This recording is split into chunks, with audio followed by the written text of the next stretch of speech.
All right, this is Unit 1, Lesson 4, the shape of distributions. And the first activity we're going to do is which one doesn't belong, and it's talking about distribution shape. So you have 4 dot plots here, and we're going to look and see which one doesn't belong and why.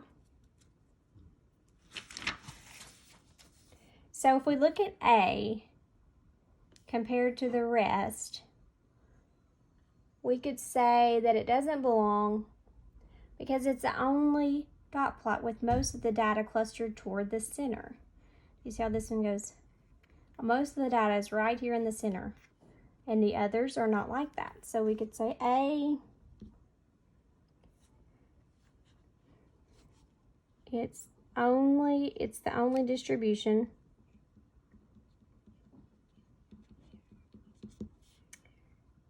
with most of the data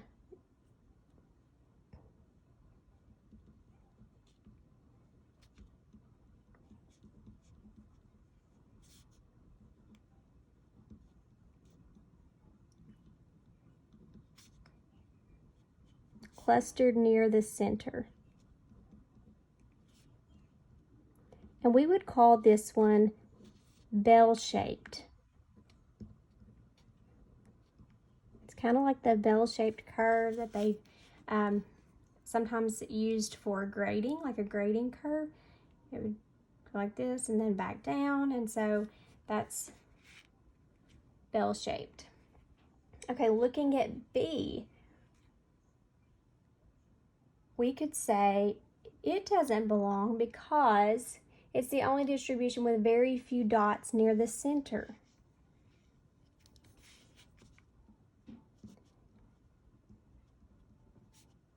Only distribution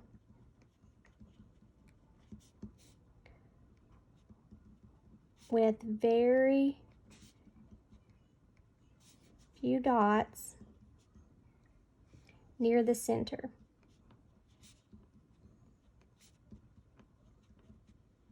And we would call this one bimodal.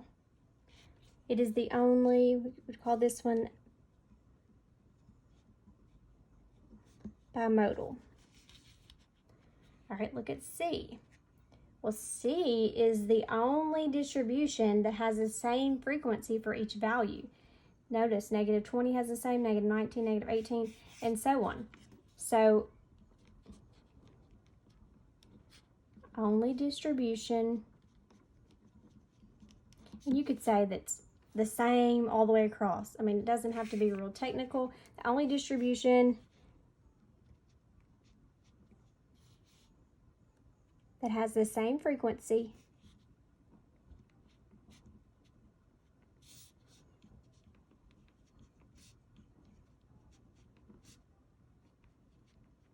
for each value. Or you could say the same all the way across. We call this one uniform. So its shape is uniform. And I like to tell my students, you know, when somebody's on a team, they all have the same type of uniform. So on a team, their uniform is the same. So uniform means the same all the way throughout. So that's what I try to use that to help them remember that. All right, so look at D. D is the only one that is skewed, you know, skewed to the right or skewed to the left, or it's not symmetric. All of these, if we cut them down the middle, you know, fold one half on the other, you'd get the same. But this one is the only one that's skewed or not symmetric.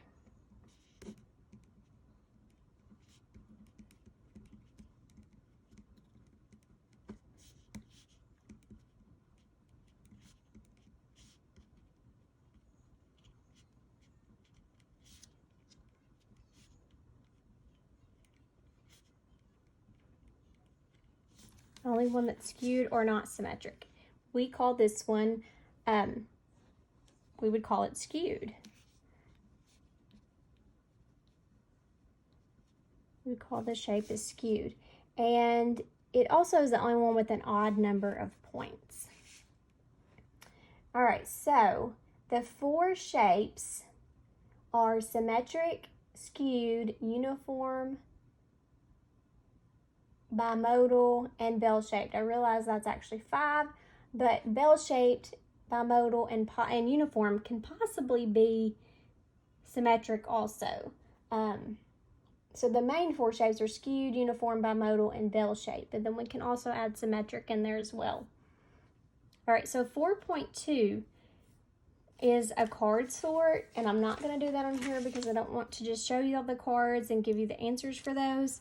So that's something that your teacher will give you that, maybe have those for you, or possibly in a Desmos activity for you to sort.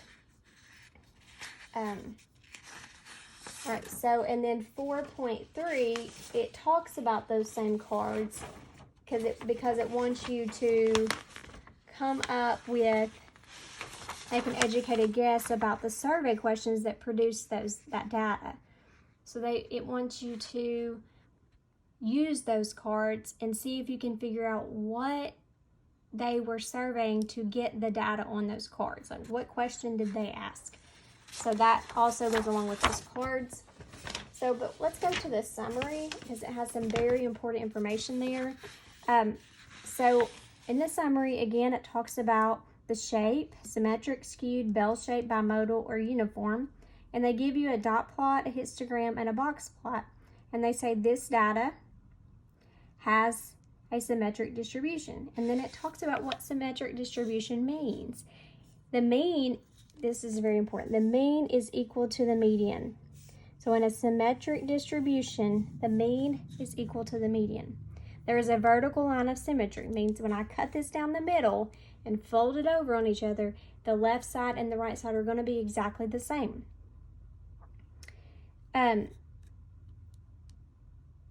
Since histograms and box plots do not display each data value individually, they do not provide information about the shape of the distribution to the same level of detail that a dot plot does. So sometimes it's a little bit difficult to look at maybe this to say, oh, it's symmetric. Well, because it has intervals, so it's not as detailed, but if you look at the dot plot of it, you can tell that it is symmetric. The box plot, sometimes if it's right in the middle, like the minimum, this whisker out here and this whisker out here, and then this is in the center, sometimes you can tell that it's symmetric, but they're just not as detailed as the dot plot. All right, so this can also be called bell-shaped. The way this one starts out small, and then all the data's more in the center, and then goes back out again. So this can also be considered bell-shaped. Bell-shaped distribution takes the form of a bell. Bell-shaped distributions are always symmetric or close to it. So that's something else that's good to remember. Okay, looking at this one. This tells us this is a skewed distribution. We have a dot plot, histogram, and box plot, and you can see all the data is to one side, and you possibly have some outliers on the other side. So it says in a skewed distribution, one side of the distribution has more values farther from the bulk of the data than the other side. This results in the mean and median not being equal. This data is skewed to the right because most of the data is near the 8 to 10 interval. So what happens here is you're looking, when I want to say it's skewed left or right, I'm looking at the tail of the data. Wherever the tail of the data is, that's the direction that you say it's skewed. So you would think maybe it's skewed left, but it's because of the bulk of the data.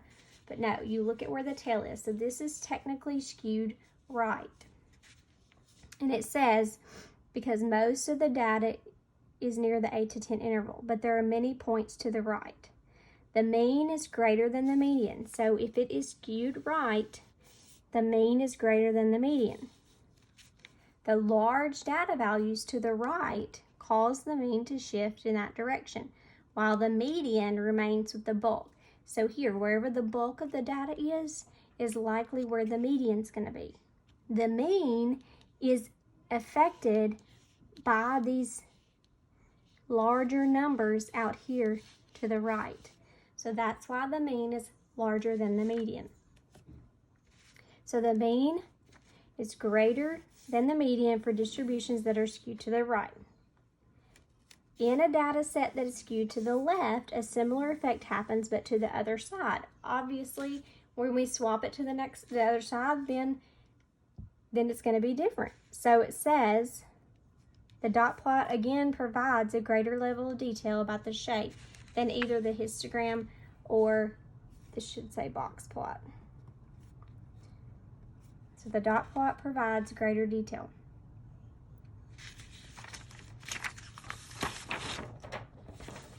All right, the next one talks about a uniform. I think I must have missed bimodal. Let me look. Oh, no, it's next. Okay, so this one is talking about a uniform distribution. And it's the data values are evenly distributed throughout the range of the data. So it looks like a rectangle, so you can see. So it's uniform. In a uniform distribution, the mean is equal to the median, since it's also symmetric. So when it's symmetric, uniform, the mean equals the median. The box plot does not provide enough information to describe the shape of the distribution as uniform, though the even length of each quarter does suggest that the distribution may be approximately symmetric. So if you look, this looks like the same length as this, looks like the same length as this. So I'm saying you can possibly say it's symmetric or roughly symmetric. So, but you can't say that it's uniform. You can just tell that it's possibly symmetric. All right, so let's look at bimodal. Bimodal distribution has two very common data values seen in a dot plot or histogram as distinct peaks. So you can see this one and this one, those are distinct peaks, higher than the rest of the data. So here in the histogram, you can see these two outer ones are the distinct peaks here. Sometimes a bimodal distribution has most of the data clustered in the middle. In these cases, the center of the distribution does not describe the data very well. Bimodal distributions are not always symmetric. For example, the peaks may not be equally spaced from the middle of the distribution, or other data values may disrupt the symmetry.